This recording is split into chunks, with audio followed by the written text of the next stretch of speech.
gameplay submitted by Devo, otherwise known as Devorakman.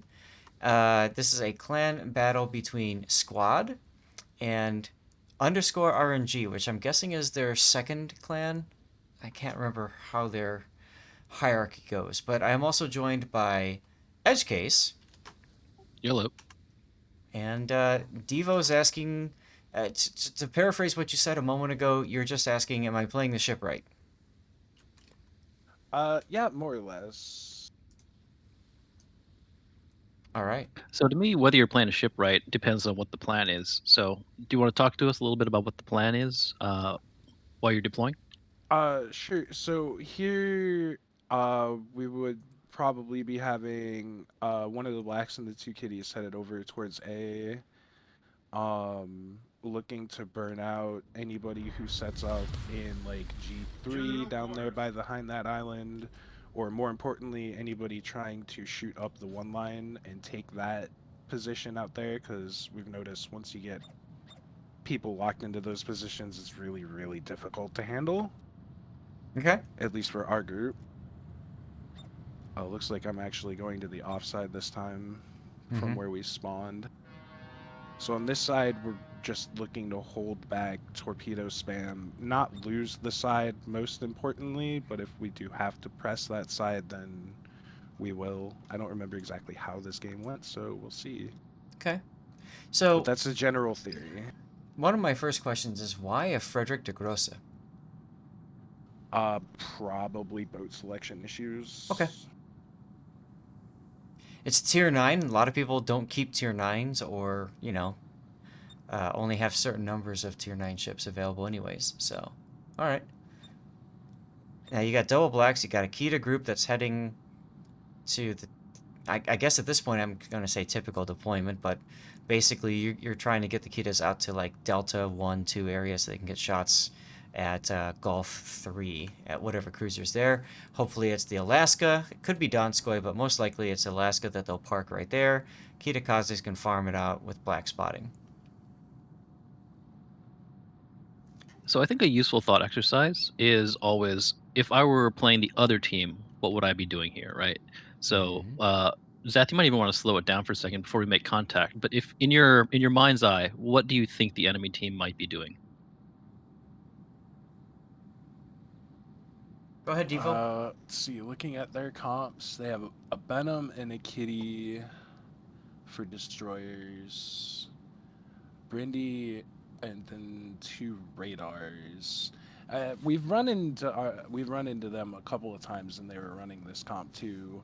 So I was presuming the Donskoy was going to make the one line play, and the Alaska was going to be on the three or potentially reversed. But that's what I was expecting from them. Okay. I've And then what do you think their play is going to be on the eastern side?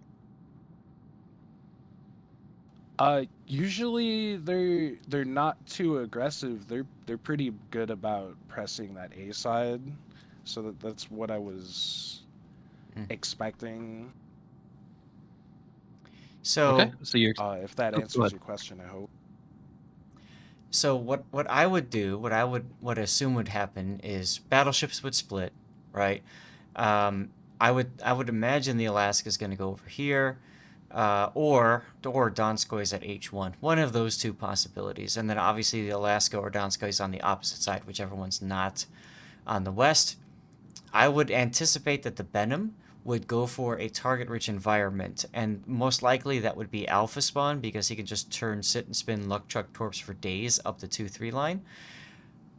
By contrast, another possibility for the Benham would be to go mid to get some early spots, and possibly to Luck Chuck up this spot, Delta 2, Delta 3, 4, in case you guys decide to park your Riga at Delta 3. Um, Kitakaze is probably going to stick with the cruiser, possibly Brindisi for. Well, no, Brindisi is probably going to go out on Walkabout because Brindisi can do that. So, wherever Benham doesn't go, I'd expect the Kitakaze to go. And then Soyuz, to me, if I see the Soyuz, that signals which side is their hold side, because typically I would think a Soyuz is more of a hold and a Baijie is more of a push. But that's how I would read that. Okay. That's interesting. I would read the battleships as exactly the opposite. Hmm. I usually expect Baji to sit and to try to cross map, and Soyuz to have a lot of push potential. Okay. I mean, because the thing is, the Baijie could definitely be in a kiting away position and could shoot, like you said, cross map. The reason I said Soyuz is a hold is because of just how ridiculously tanky it is. But It is that. yeah. We have a new visitor in here. We got Special K, and K, you're welcome to jump in and comment as well. Oh, no, sorry, SF is in here. Just a heads up, I am recording this for YouTube purposes. Oh, just watching. Just played with Cool. some of those squad folks. So All right, anytime you want to say something, go right ahead. Let's continue the replay then.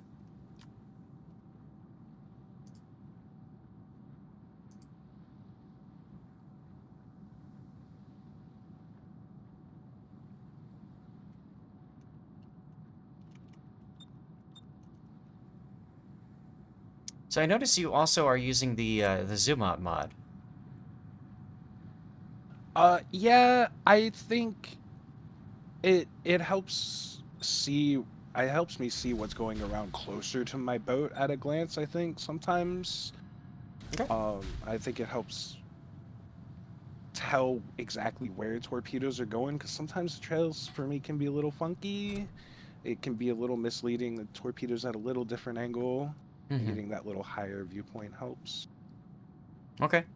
Personally, I've done this. I've had this experience too. I felt it actually hurt my situational awareness up close, but the cool thing about mods is it allows you to do what works best for you, right?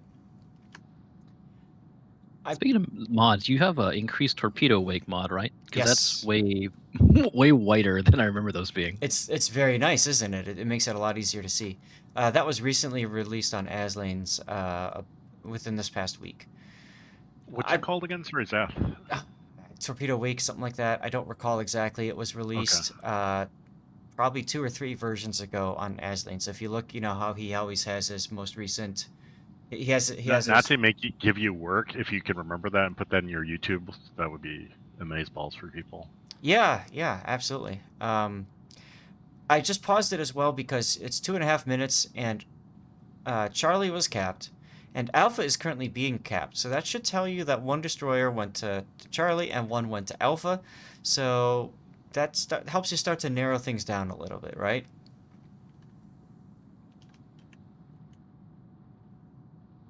Which of the 2 destroyers would you think is an Alpha at this point?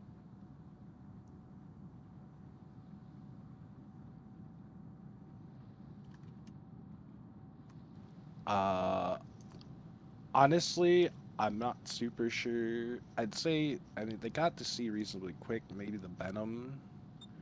I think it's a little faster. Don't quote me on that though. I could be completely wrong. Venom is a half knot faster. And then he has speed flags, and Venom does get an engine boost, correct? I think it does. Yes, Black is the one that doesn't get it. Yeah. Now I am kind of interested that your west flank didn't radar, and the Black didn't deploy close enough to radar. Is there a reason? Are you guys like particularly concerned about the Black getting radared or face spotted?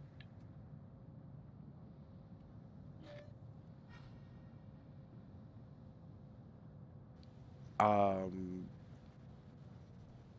honestly, not super sure. I personally, if I was on that side, I'd probably have been a little closer. Yeah, it seems like the Black was sent to do a smoke and get across and then dip south, but because of that, he was unable to get down there. Who was that? That's Onager.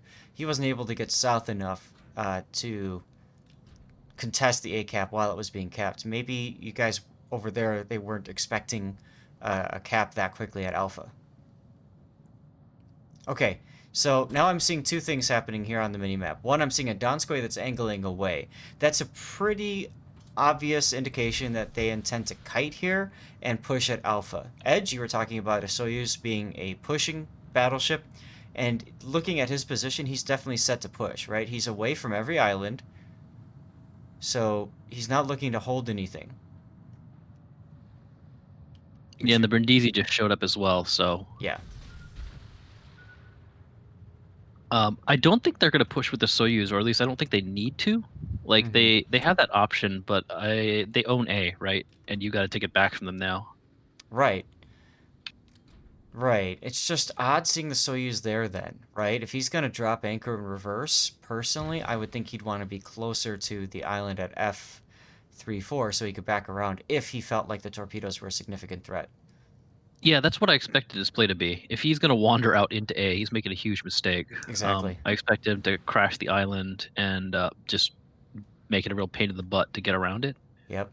Now your Missouri looks like he's slowing down to get some cross shots into Alpha, into the Soyuz. Your Frederick de Grosse looks like he might be pushing up to get into HE spamming range or something like that, but this is the concern. These guys are like, especially your black. Onager should be farther south. Okay.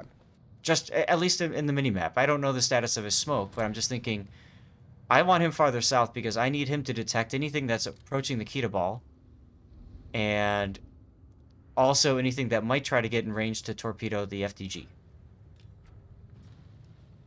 You can see he's starting to do that now. He's starting to back up, and he's going to try to do a butt touch, essentially.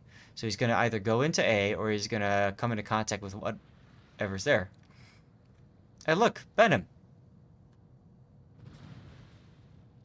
That's an ouch right there.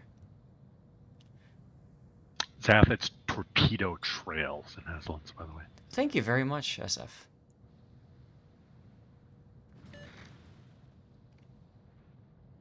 Yeah, it's very nice. I thought I highlighted that in the Clan Battles channel when it was first released. But feel free to do another post of that, SF, just so people see it. There's the Venom.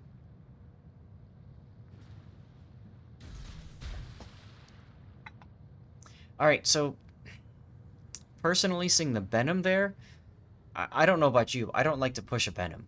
So, oh, and the Alaska there? That might make me think that the onus is on the east side to push. Yeah, at this point, I think we've established that we're just not going to really be able to dig them out of A. So I've been just continuously reversing down this whole side because I'm still not sure where this other DD exactly is. Oh. I do know the Donskoy is out of range, and yeah, silly AA. Well, Remember that. silly AA, yes, but that told them an awful lot of information. Yeah. So this smoke is not a good idea, because he's going to back up by the time he gets out of here anyways. You would have been far better off to hold that smoke until you got to the backside of him, and then you could have smoked and radared. Now, there's... I remember, yep. Yeah, there's nothing that keeps him... There's nothing that prevents him from sitting right there. Maybe the Missouri, but that's going to take a couple minutes for him to get in position. Eureka, unfortunately, isn't in a spot to get his guns active on it at all. So you'll see here, I think you're starting to realize, one is your radar was pretty wasted, and two, your smoke is also pretty wasted. Yeah. And I regret it in about 1 minute. I remember how this goes now.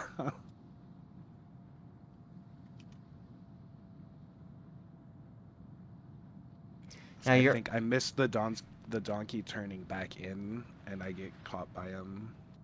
Yeah, he is turned back in. I mean, he knows where you are, because you got spotted by that plane for a second.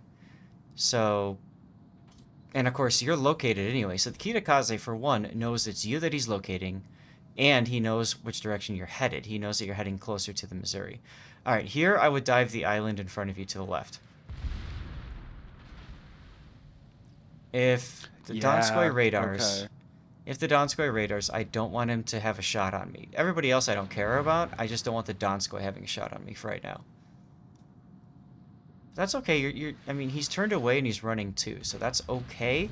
You could also stop right here, behind this island, in case the Donskoy gets in radar range. That being said, you're on a timer. Now you're on a real timer.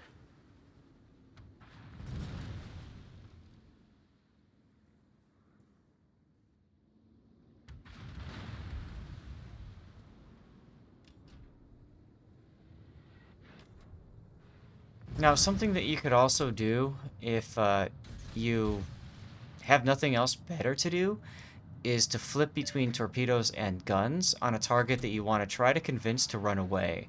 So if you want the Donskoy to think that torpedoes might be coming his way, just keep going torps and guns on him. Make him think that that something's coming, and make him feel uncomfortable being there. It might not work, but what else are you Okay. gonna do anyways, you know? Yeah. So the other thing I'd point out is that you collapsed to the spot where your Missouri is, This. and since you both have radar, that's not buying you a whole lot, right? Like your radar threat doesn't even outrange your own Missouri's 9.5. But you're risking getting torped in the face for torps from torps that were aimed at the Missouri, so it's a little extra dangerous to be here. Yep. Especially right here, you're giving battle to the Kitakaze, knowing full well that the enemies are going to focus on you. It's going to be 3-on-1. And what are you going to be able to do about it? Nothing, because your smoke is not available. Right. I mean, it's a desperation play, I get it, but you would have been better I off... thought my smoke was back. It just wasn't. I saw Right. the radar was ready. I was like, let's go. And it was just, yeah, just not paying attention to my own screen, unfortunately.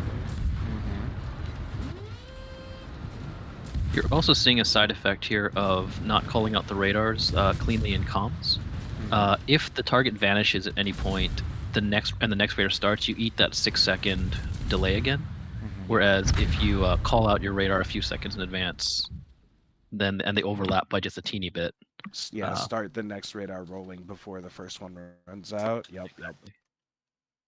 Right. So, overall, I mean, that game was lost out on West, obviously, when your Kitakaze died early on.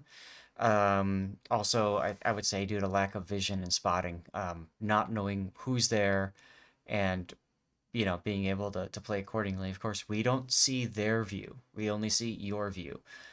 Yeah.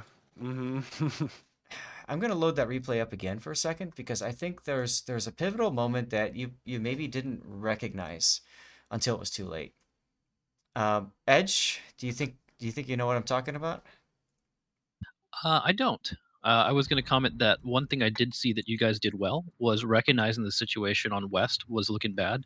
The East side went right. The worst possible thing would have been if East sat there with this long firefight, hoping for the game to come out favorably after West was already going down. Right. So you went in, you went at the other cap, which is what you had to do in the situation, and there were little things to nitpick in the execution of it, but at a macro level, going was the right call, and you did it. Right. So, personally, we're getting close to the spot here. Okay. So, about 14 minutes and 43 seconds on the clock. So that's about, what, the 5 minute and 10 mark? I can't do By the way, math. we can't use. You might have to re-Discord Oh, stream it. yep. Because it turned off. Alright, give me a sec here. Good old game. Alright, so 14:43. That's 5 minutes and 17 seconds into the battle, right? Okay. So 5 minutes in, your guy goes down. Alright. Now, take a look. I want you just to focus on your side only, on the east. And I want you to tell me at what point your guys are you're all pushing.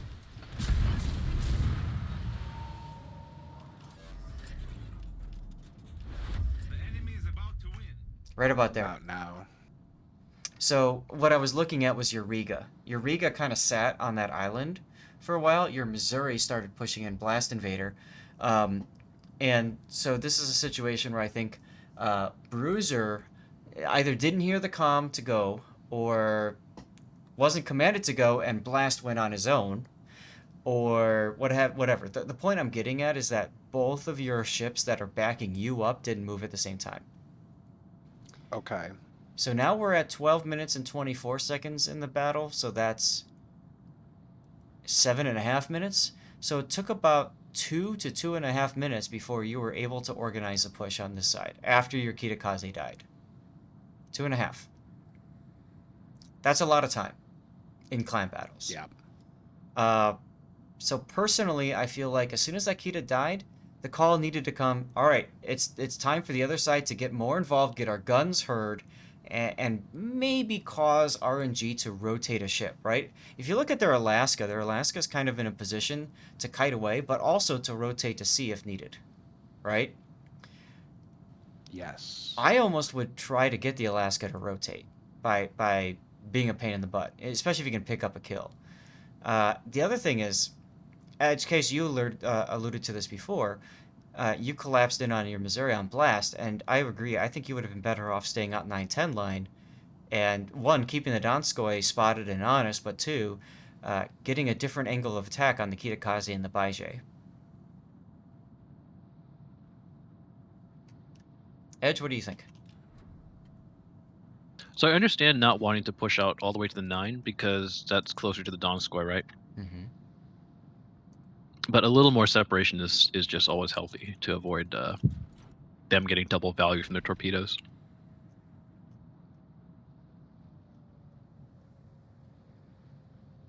Right. And I think that's, again, like when I see this guy, I'm going to head to this spot here and turn my guns to the right so that I can possibly shoot the Baije. I mean, am I afraid, am I really that worried about him firing back at me? No, it's the Donskoy I don't want to shoot me, right? So use that island to block the Donskoy's shots. The Kitakaze is also a concern for you, of course. But,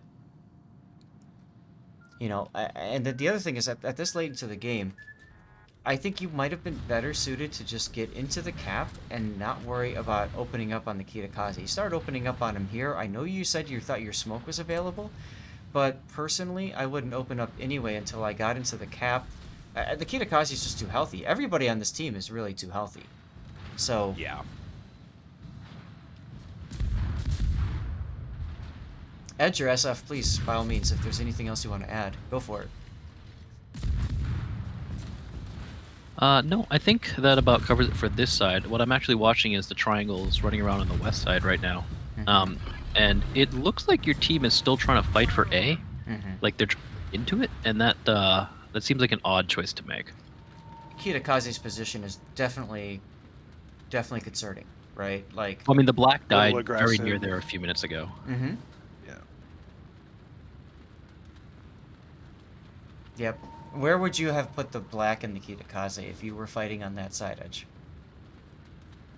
Well, I mean, if it was 4 ships and we lost one on our lost one early, I don't know. Like with the Kitakaze and the black combo, as long as you keep one of them lit, you can still put some pressure on simply through damage that it's really hard for them to answer, Mm-hmm.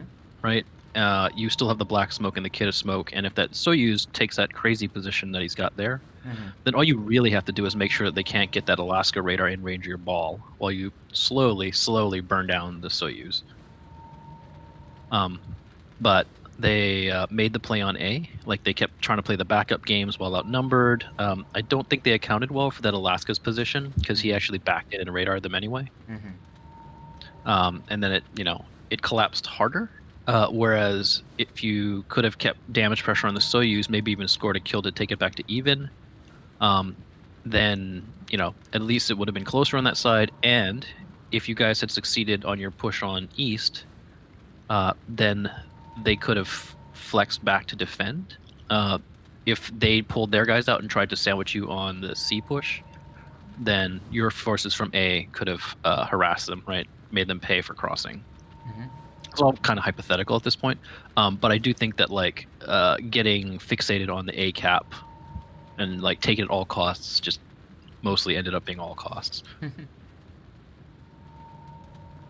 It does feel like they're trying to get on A to stop the cap point gain, which I understand completely.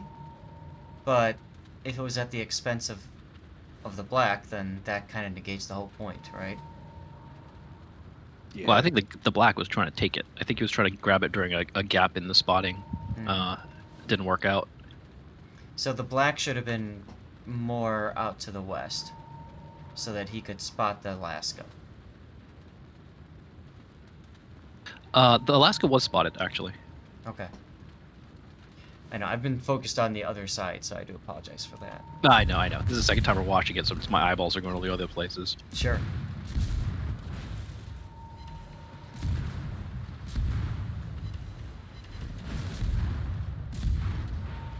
And I almost wonder if it would have been better off to just YOLO the FDG as well at this point in the game. Like, he's not really getting much trying to kite away at 8, right? Especially with the Kitakaze kind of stuck here.